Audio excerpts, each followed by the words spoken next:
श्री स्वामी समर्थ. सर्व स्वामी भक्तांना माझा खूप खूप नमस्कार. आज स्वामी चरित्र पारायण वाचन झाले आणि दिवसही अत्यंत आनंदात गेला. स्वामी चरित्र पारायण आज मी सकाळीच वाचन केले.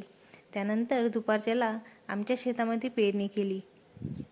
मित्रांनो, आता सध्या पेरणीचे दिवस आहे आणि पाऊसही पेरणीसाठी योग्य झाला आहे.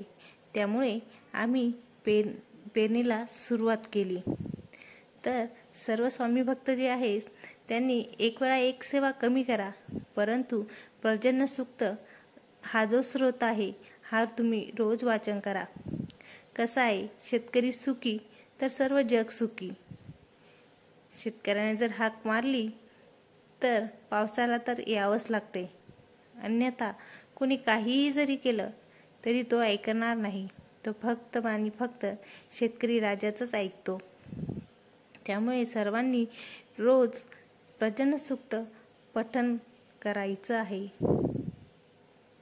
आपण जे पर्जन्य सूक्त रोज जो वाचन करतो ते अत्यंत श्रद्धेने मनाने जर त्याचं आपण वाचन केलं तर त्याचा हा परिणाम आपल्याला नक्कीच दिसून येतो.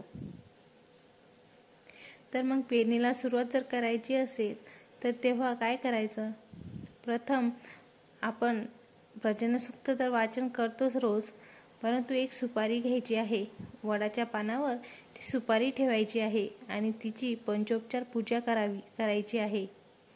भूसूक्त व श्रीसूक्त हे वाचन करायचं आहे आणि मुठभर पेरायचं जे आपल्याला जे धान्य पेरायचं आहे ते धान्य त्या वडाच्या पानावर ठेवायचं आहे. तर मित्रांनो, आजची पेरणी आमची मस्त झालेली आहे आणि हळद लागवडही आम्ही केलेली आहे. पण मला एक सांगायचं आहे, एक स्वामी भक्त म्हणून मला सांगायचं आहे. माझा एक अनुभव आहे की जेही स्वामी भक्त स्वामी सेवेला सुरुवात करतात ते एकदम एकटे पडतात. सखे सोयरे, जिवलग, जवळचे नातेवाईक सर्व हे काय होते काय माहिती आपल्याला एकटं पाडून देतात.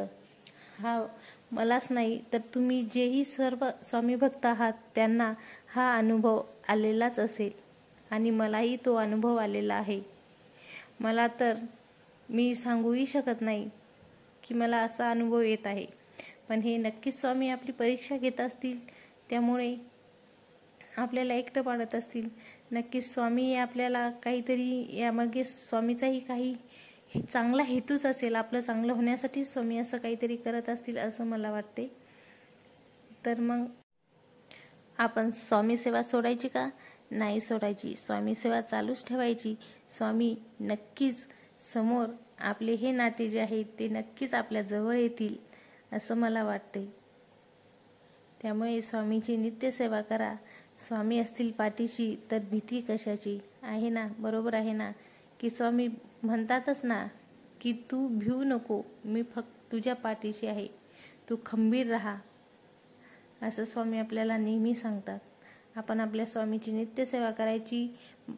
जे आपले नातेवाईक आहे, जे आपले शेजारचे आहेत, जे आपले जवळचे आहेत त्यांच्याकडे थोडंही लक्ष द्यायचं नाही. सर्व जे आहे ते सर्व बरोबर ठीक होणार आहे. श्री स्वामी समर्थ. श्री स्वामी समर्थ. श्री स्वामी समर्थ.